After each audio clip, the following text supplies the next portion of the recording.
Bareng Ahmed Tesario di sini dan ini adalah opini rakyat biasa.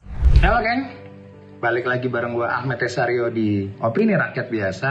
Tapi kali ini singkat aja karena gue gatal pengen ngomong. Seminggu terakhir di jalan, saya lagi perjalanan dari Banyuwangi ke Jakarta dan balik lagi di jalan banyak menemukan postingan di Instagram, di Facebook, di LinkedIn ataupun di YouTube mengenai keterlibatan anak muda di kancah politik 2024.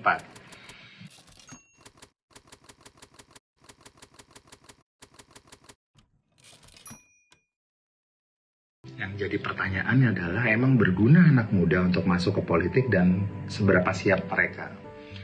Kali ini gue pengen bahas itu bareng gue Ahmed Tesario di Opini Rakyat Biasa.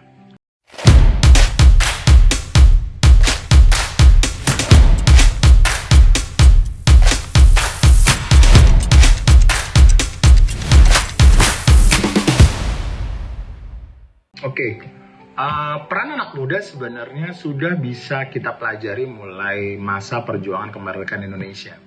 4 nama kayak di militer seperti Daan Mogot, Margonda, Slamet Riyadi ataupun Sudirman, mereka sangat muda sekali hingga mendapatkan jabatan tertentu. Contoh, Sudirman menjadi jenderal termuda pada saat itu pada umur 27 tahun. Dan memang peran mereka krusial di perang-perang yang terjadi di Indonesia untuk merebut kemerdekaan 1945. Nah, pertanyaannya adalah apakah memang pemuda-pemuda yang akan mendaftar menjadi calon legislatif sekarang siap untuk berperang seperti mereka di perang kemerdekaan pada saat itu. Bahkan sebenarnya presiden termuda di dunia itu masih dipegang oleh Presiden San Marino. Saya lupa namanya siapa, yang jelas dia umurnya 27 tahun. Dan ada beberapa presiden-presiden di dunia juga yang umurnya 34, 35, 37. Bahkan yang paling terkenal John F. Kennedy adalah presiden Amerika termuda di umur 44 tahun di saat itu. Pertanyaannya adalah apakah memang pemuda-pemuda zaman sekarang dengan wawasannya yang luas karena internet, tapi apakah memang mereka siap? Dan apakah mereka mau? Dan beban tanggung jawab sebagai pemimpin itu memang tepat diemban oleh mereka para anak muda yang notabene belum punya tanggung jawab.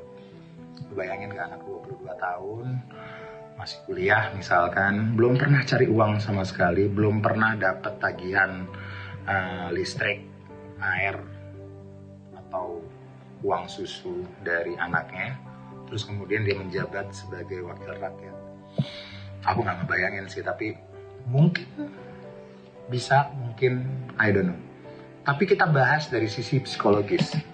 Seorang ilmuwan psikologis bernama Sigmund Freud bilang bahwa ada 3 tahap pembentukan karakter seorang pemuda, seorang manusia, mulai dari dia lahir hingga akhirnya dia matang untuk mengambil keputusan. Ini berhubungan sama cara dia mengambil keputusan berdasarkan apa ya? Pada saat dia lahir hingga umur 15 tahun, rupanya dia mengambil keputusan menggunakan insting. Habis lahir, dia punya insting untuk lapar dan akhirnya mencari makan, dan dia tahu lokasi nenek ibunya di mana. Pada saat dia merasa ketakutan, dia menangis. Pada saat dia merasa senang, dia ketawa. That insting. Dan insting ini yang kadang menyelamatkan kita dari maut juga. And then pada saat umur 15 tahun hingga umur 25 tahun, rupanya yang dimatangkan oleh tubuh kita adalah emosional. Karena kita rupanya mengambil keputusan berdasarkan emosi. Perasaan ini kayaknya oke apa enggak ya? Emosional kita terhadap keputusan ini seperti apa ya? Itu kenapa banyak terjadi penipuan-penipuan. Kenapa harus rush? Harus cepat. Itu berdasarkan emosional. Dan rupanya rasional kita baru matang itu di umur minimal 35 tahun. Ada mungkin yang rasionalnya termatangkan di umur 30 dan 31, tapi most likely mereka baru matang membuat keputusan berdasarkan rasional pada saat umur mereka 34 tahun. So question mark-nya adalah pada saat pemimpin kalian umurnya masih 23 atau 24 tahun, wakil rakyat kita yang umurnya masih seumur jagung dan mereka memutuskan 70% keputusan yang berdasarkan emosional, Bayangin kan, keputusan apa yang akan mereka buat berdasarkan emosional. Like and dislike. Bukan berdasarkan pendekatan teori atau pendekatan benefit or non benefit, tapi berdasarkan like or dislike. Yuk diskusi, apakah anak muda emang pantas jadi wakil rakyat atau mereka sebenarnya support system untuk para karakter orang yang sudah mature. Bareng saya Ahmad Esario di Opini Rakyat Biasa.